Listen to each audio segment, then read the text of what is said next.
guys, so we will go ahead and get started. I know some people are still heading in to the meeting here, probably as they're wrapping up their lunch or grabbing their lunch to join us today. So I just wanted to start by thanking you so much for taking time out of your day. Well, it's a training, but it hasn't started yet. I'm gonna go ahead and get people muted so we can go ahead and get started here. So my name is Cassie, and I'm the Associate Director of Marketing for Vaco, and I've had the pleasure of being able to coordinate these different events for educational purposes for our network. So I'm really excited for us to get started today.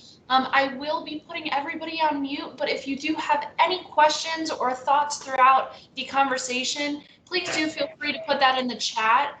We will have a Q&A at the end of this session. So without further ado, I will turn it on over to Chris Persiani.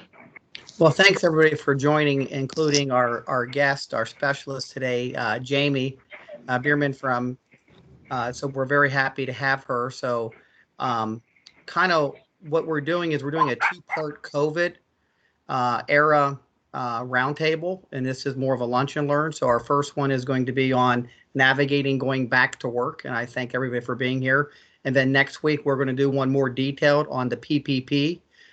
There were so many questions around going back to work in the PPP. We decided to break them into two separate. So next week, we'll have that. So today, we're going to be going over navigating going back to work. And Jamie, I don't know if you want to just do a quick intro of yourself, since Absolutely. you're new to a lot of people on this call. Yeah, absolutely. So like Chris said, I'm Jamie Bierman. I'm a senior HR advisor with HR Elements. So we're an HR outsourcing firm serving Cincinnati, Northern Kentucky, and Dayton, Ohio. And I am excited to be here today. So, well, thank you. So with that, we'll get, you know, as we're all working our way through this COVID-19, I call it the COVID-19 era, I'm getting bombarded with questions as simple as, do my employee have to wear a mask if they don't want one? Do you know anything about the PPP program? Do you know anything about the Family First COVID Response Act? So we decided to break it down into 4 categories, and we're going to start really with going back to work with employee welfare. And I was hoping Jamie could jump in. And some of the questions that we've been seeing, Jamie, are kind of across the front. Mm-hmm. They range from, and Cassie's going to capture these in case we miss a couple. One is, if I have an employee that travels for non-business, do I have to have them self-quarantine for 2 weeks? Refusing to return to work is another question. And I get, how do we handle that? High-risk employees who want to come back to work, how do I handle that situation? And then overall health monitoring of the employees that are actually at your physical, you know, offices, facilities, locations. And those are probably the ones that I'm getting hit up with the most as I'm talking to my client base. Great. And those are all great and very, very common questions that we've been asked and also spending time answering with our clients. So where I would start in any approach, you know, to planning your return to the physical work environment is, you know, first thing you need to do is make sure you have the right group of decision makers, right? These are people who are in charge of, you know, maybe human resources, they're managers within the organization. Maybe they have a role within some type of risk management. So once you understand the appropriate stakeholders that you need to be working with, then, you know, I think the next immediate question is, do we have a need to get back into that physical work environment right now? And if the answer to that is yes, and there are absolutely going to be situations where you have to be there. Excuse me, I have a client where they are working in a industrial manufacturing facility. They were an essential business throughout this COVID crisis. Their employees were doing the same job in a manufacturing space, right? We couldn't just send them home and, ship their CNC machinery to their house. That's not, that's not reasonable. But understanding if you still can have people working from home, what have you learned during this time to keep people safe? So that's, kind of the first piece of that. The second is if you are going to be having folks in an office, what do you need to do to make sure they're safe and healthy enough to show up for the work environment each day?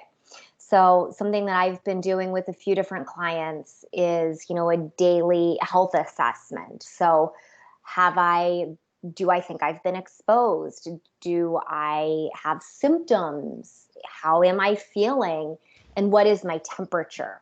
I have, some folks are taking it every single morning before they leave the house, and then an additional screening at arrival to their workplace. And then others are continuing to do those temperature checks, every 3 to 4 hours. So that group needs to decide what makes the most sense. But I highly recommend some type of daily recording from all employees of their health status, their temperature, so that you can show you were practicing record keeping, risk management, and hygiene as good as possible. The next piece of returning to that workplace is understanding what your physical environment is going to be like. Can people safely maintain that 6 feet of social distancing while doing their jobs? And it's not necessarily only at jobs. It's at things that we've never thought about before, like clocking in. How can we make that clock in process sanitary and socially distant? Instead of having people in line, do you need to stagger arrival times so that it's smaller groups proceeding in the doorway, through the hallway, into a locker room, using a time clock? And then also you need to take an inventory of those shared work areas. Do you have a kitchenette where people are storing their, cooled lunch items? How does a lunch break need to be managed? Do you have common kitchenettes or free snacks for employees? If you do, good for you, but probably right now you need to take those items away. It's like, if you go to a bar and they have the nuts sitting there, you don't want to be eating those nuts from the bar that God knows how many people have been sticking their dirty hands in. You have to think about those types of goodwill gestures that maybe now are a health risk to employees. And then the other thing you certainly need to think about when reopening your office is, what do we do if one of those employees who has been in our office space is diagnosed with COVID? How do we know who reasonably is at risk for having, contracted it? Do we need to make them quarantine?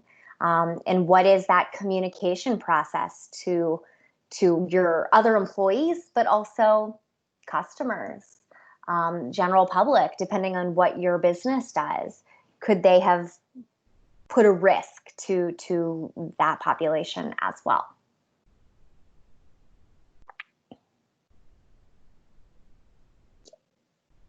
Any other questions on that, Chris?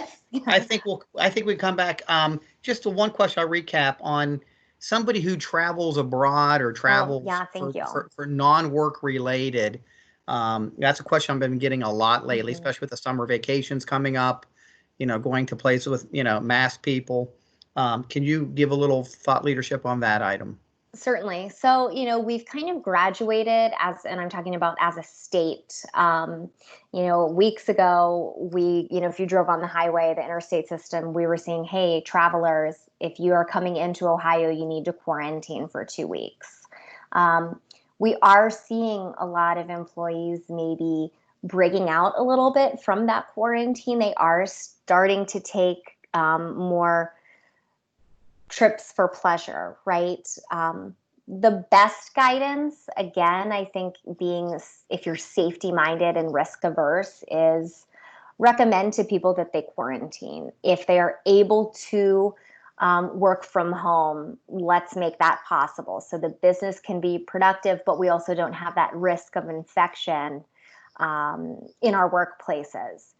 But really, I think that question is, it could put you in double jeopardy, right? Because never before have we told employees, hey, if you're going to Gatlinburg for the weekend, you need to report to me where you're going. You have to social distance in your private lives, or you can't come to work.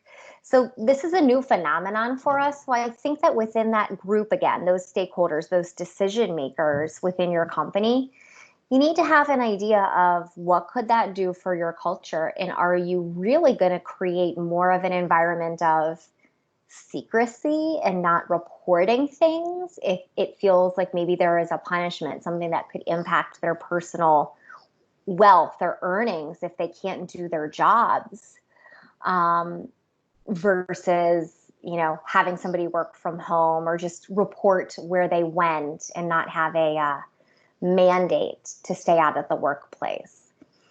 We've been following a law blog the past couple of weeks, and the individual who writes this blog was saying that you need, as a business, to be requiring your employees to social distance themselves outside of work, and if they aren't, then you shouldn't let them come in. And I don't necessarily agree with that person, right? I think that is a little bit too strong, and it's an overstep as an employer. But the question that you need to ask yourselves is, what can we do that is reasonable, that still facilitates the right work environment we want, but also what keeps us safe, our employees, our customers, etc. If it's a high risk, yeah, I do want to go back, Chris. If it's a high risk traveler, right? Like right now, there shouldn't be international travel.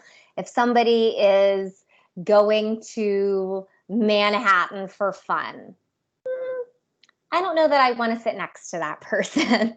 So again, I think encouraging people to be additionally cautious, to not take trips they don't need to, is probably a really good thing. And maybe that's an exception, right? Somebody who decides they want to take a really high risk trip. That may be an exception to the normal rule where that person is required to quarantine.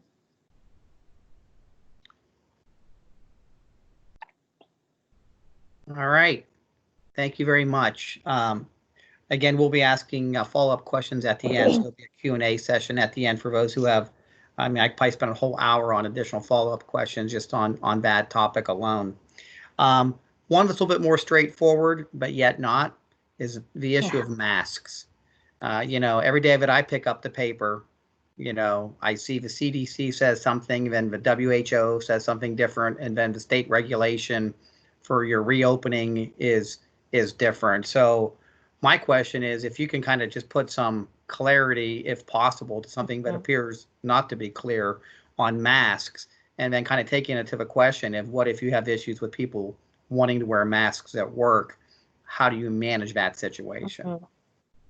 Absolutely. So, and again, we've been watching the mask there, don't buy them. They don't help. Save them for healthcare workers. Then, yes, everybody needs to be masked at all times. And at this point, we really, really don't know. But I'm going to answer this in a similar way that I answered the other question, is you need to be approaching this from the perspective of maintaining as safe a work environment as possible. So I would never want to learn years from now that, the key to stopping COVID was mask wearing, and we didn't make our employees do that. So my recommendation, HR Element's recommendation, is that for those folks, especially who are not able to be socially distant at work or work in an open environment, like a manufacturing facility, a construction site, a cubicle world, wearing a mask should be part of personal protective equipment, or your uniform, if you will. Now, that is, again, not during social distancing. If you are able to sit in an office by yourself, you don't need to wear the mask while you're in there. But if somebody comes in for a meeting, both should be masked. That's, again, our HR Elements recommendation. And in the state of Ohio, there is a requirement for employers to have those masks as part of the PPE. And that was supposed to go away at the end of May, and then it was just extended through the end of June, the month right now. And again, it's not, nobody's going to come haul you into jail, but it could become a health department issue. But masks aren't comfortable. It's sometimes hard to breathe. I personally get a little claustrophobic when I've had the mask on for a while. So people complain about it. They don't like it. And we've started having situations where employees are saying, I'm not going to do that. Well, if it's part of the uniform, what would you do if somebody didn't want to wear their shirt to work? They're really hot. It makes them uncomfortable. Well, we're not going to allow that, right? It's inappropriate. Right now, because of our current health crisis, this is part of our required uniform. If you aren't able to work from home and you are refusing to wear this, that may be a disciplinary conversation.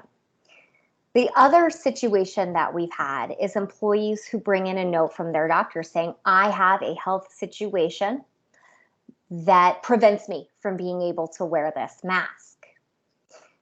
So, okay, now we've opened the door to the ADA and the Americans with Disabilities Act. Typically, when we engage in that interactive process with an employee, it's, okay, what can we do to help you meet the requirements of your job? And we have been told that from legal counsel involved in these different situations that just having the note alone saying they can't wear the mask is going to be sufficient.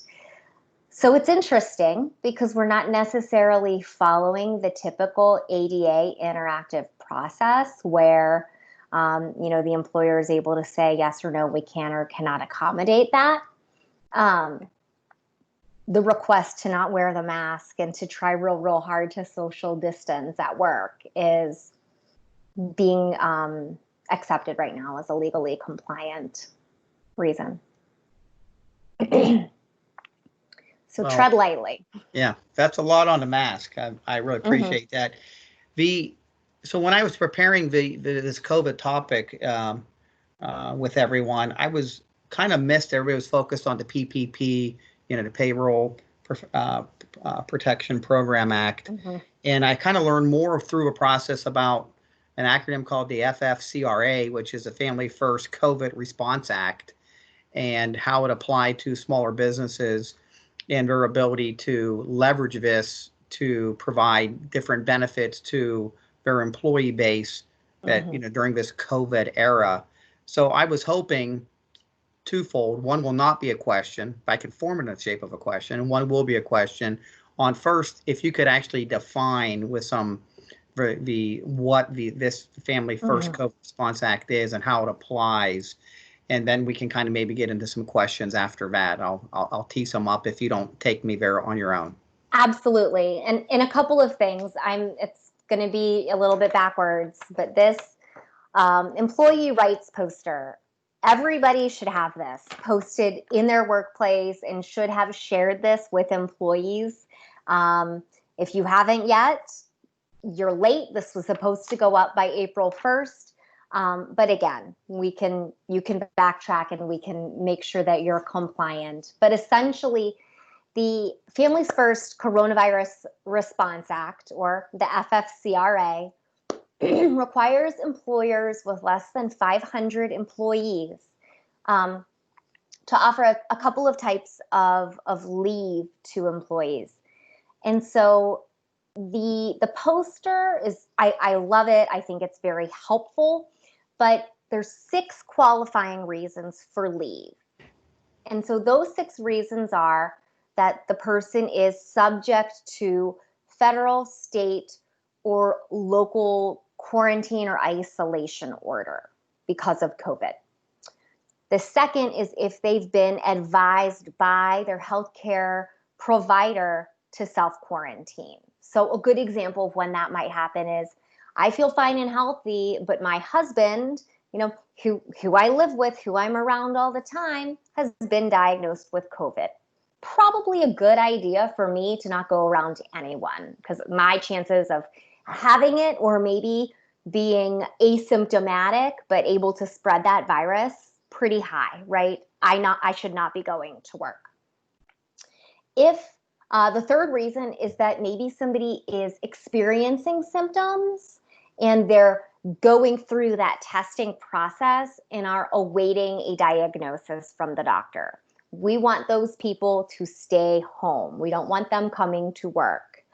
The fourth reason is that maybe they're caring for somebody who is subject to a self-isolation or a self-quarantine, or they're sick, right? If maybe I have to take care of an elderly relative who has COVID and I can't work, kind of like FMLA if you're caring for a sick relative. Then the fifth reason is caring for a child whose school or daycare is closed. I can tell you right now, I am doing this video call on pins and needles because my 6-year-old is obviously at home, and sometimes he just likes to come in and bother me while I'm at work, and he doesn't really care. Some people don't have the luxury of just yelling at their child and saying, "Stay out of my office." You can't do your job from home. So that's definitely a qualifying reason because of COVID. And then the sixth is a catch-all, and it is hard to define, but it says they're experiencing some other type of substantially similar condition specified by the Department of Health and Human Services. I'm going to tell you right now, I really don't know what that means, but it's the sixth reason. So 6 reasons to qualify for leave under the FFCRA. But now it gets even more confusing and convoluted. There's 2 types of leave. So first is paid sick leave. Paid sick leave is up to 80 hours or 2 weeks of paid leave at 100% of your salary for those first 3 reasons. So if I am required to quarantine and I can't work, I get paid for 2 weeks, right? My whole salary. If I am sick and waiting for a diagnosis, I can miss 80 hours of work, get paid 100%. And if I'm just required to quarantine and can't work, same thing. So reasons 1 to 3, 100% paid sick leave for 80 hours. Then the second piece of the FFCRA, the second type of leave, is emergency family medical leave. So kind of like FMLA, right? It does count towards FMLA. It's from that same 12-week bucket. But any employee, even at an organization with less than 50 employees, has to now offer this. So a lot of smaller businesses, this is a whole new world. They haven't had to track, offer, do anything with FMLA. But this FMLA isn't the same. It's different. So for somebody, maybe they're sick, right? They got that first 2 weeks, but they're still sick. They're not better. They can't come into work. They can be out of work for up to a total of 12 weeks. So 10 after that 2-week paid sick leave. And their compensation is going to be, 2/3 of the pay for that period of time. Or if they're taking care of their children, right? They can't come to work. They can't get daycare. And a lot of people are going to experience this fifth reason throughout the summer because day camps that we had lined up are closed. Daycares are operating on much, much smaller scales. If they can't get to work, they can receive 2/3 of their pay for up to a total of 12 weeks. Now, because of the reasons that this bill was put in place, this is the pay that you offer employees is going to be refundable to you at the end of the year. So, tracking documentation Really, really important for all of those businesses out there. I do not know how we're going to get that money back. I anticipate it's going to be, year-end tax season. Your accountants and tax advisors are going to know that much, much better than me. But absolutely make sure that you have the right records.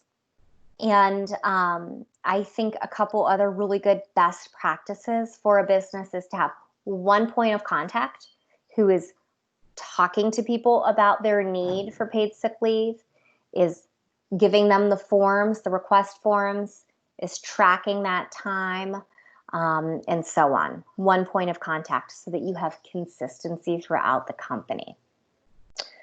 Another change that we experienced, which I know was surprising, is that when this was first put in place in April, we were permitted to ask for medical documentation. So until I approved an employee to be out for this paid sick leave, I could say, I need to see your doctor's note requiring that you quarantine, right? Because if not, all of a sudden everybody is quarantining. It's a 2-week vacation.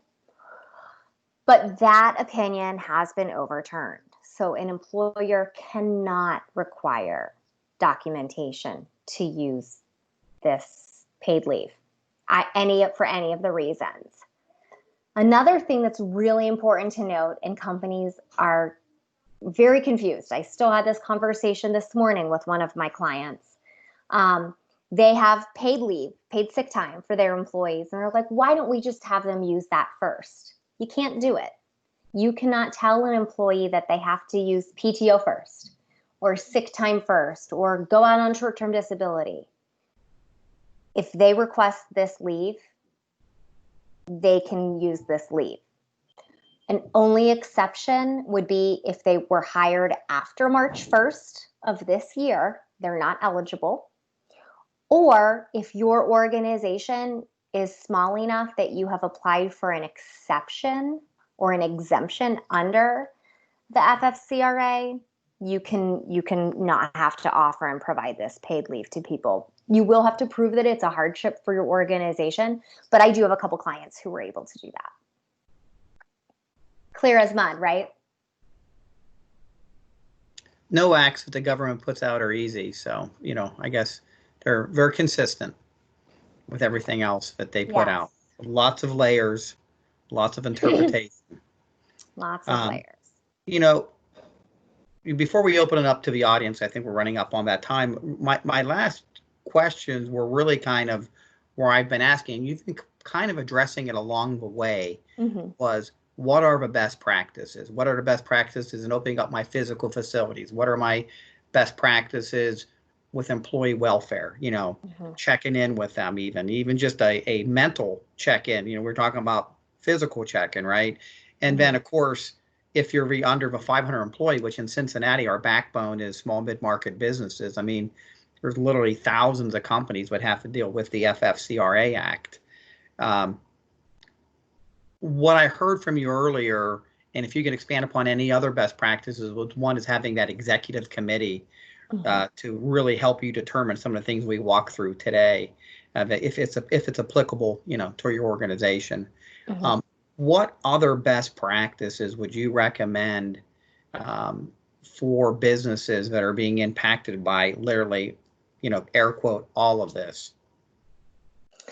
Yeah, absolutely. So I feel like a lot of times, or if you were watching the news early on, and I had to stop watching the news. It was mentally hard for me to hear of this constant crisis.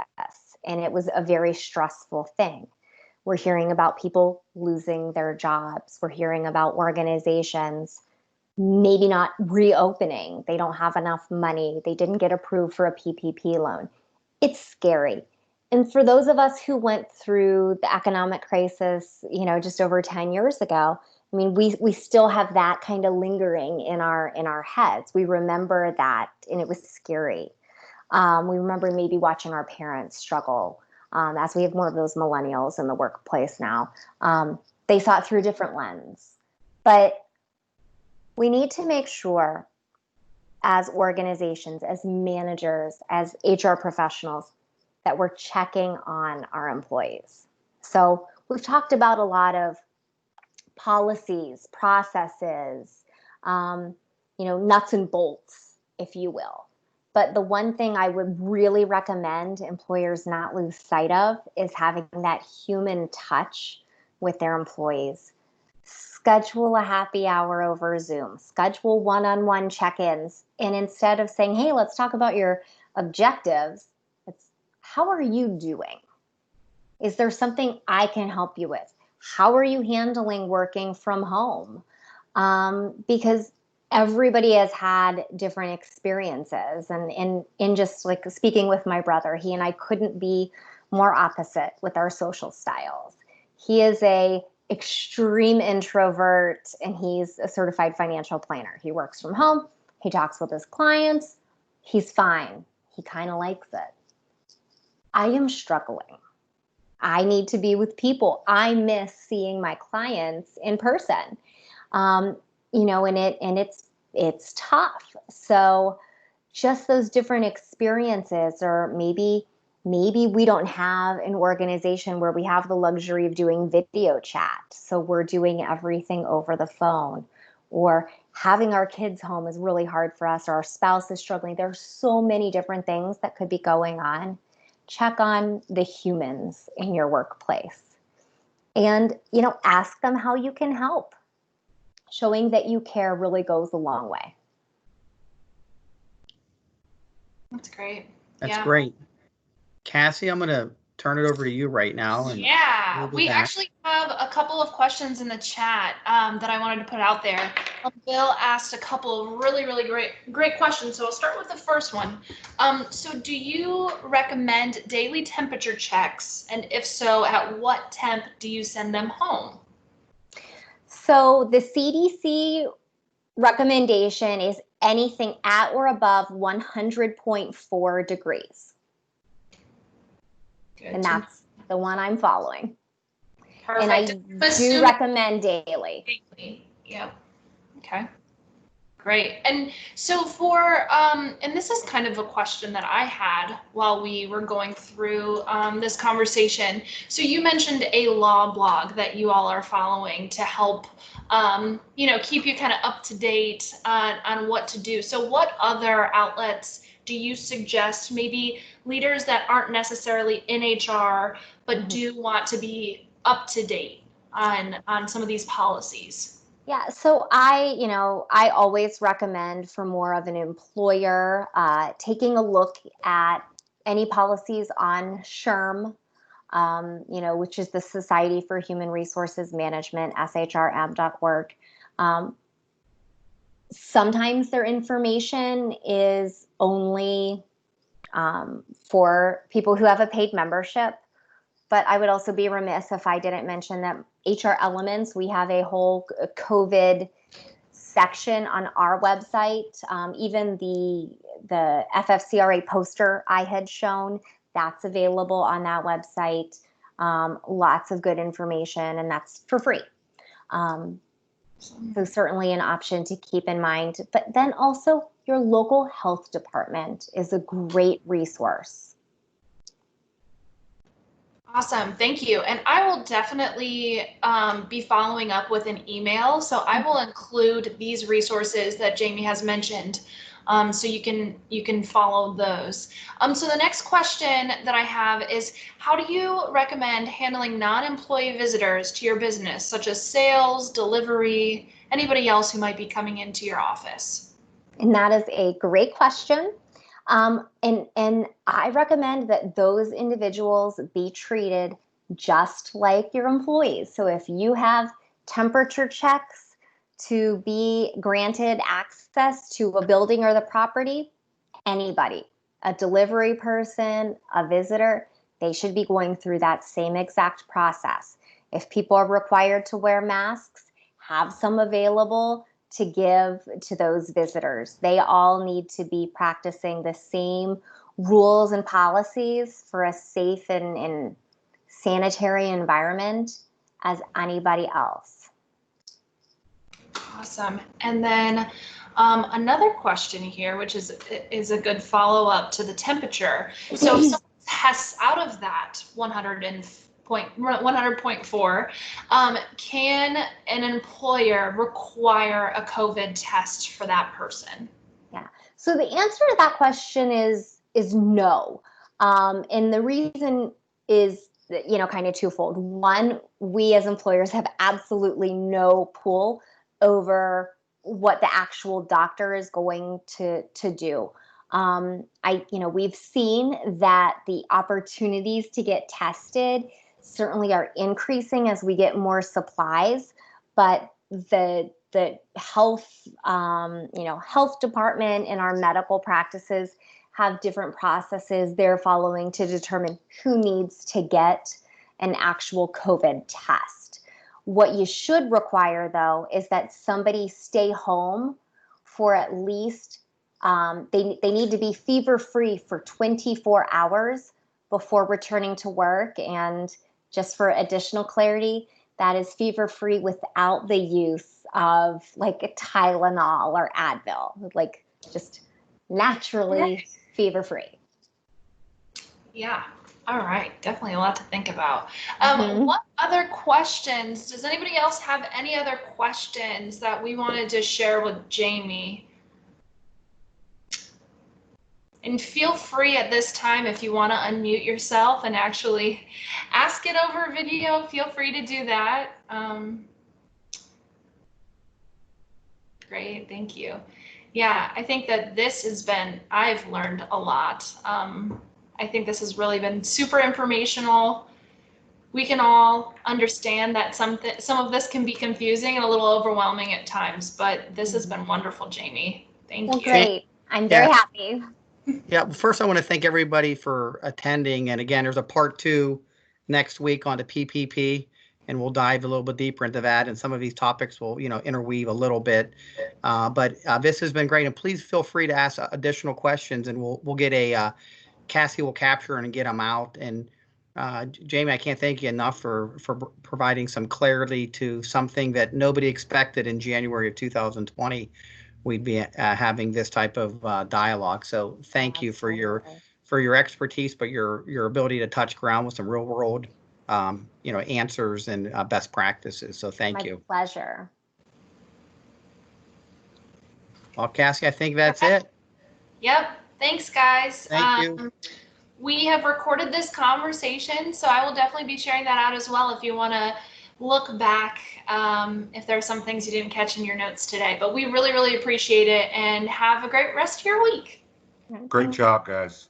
Thank you. Thanks, Bye, Bill. everybody. Nice job, Bye. Jamie. Thanks, Bill. Thanks, Chris. Thanks, Cassie.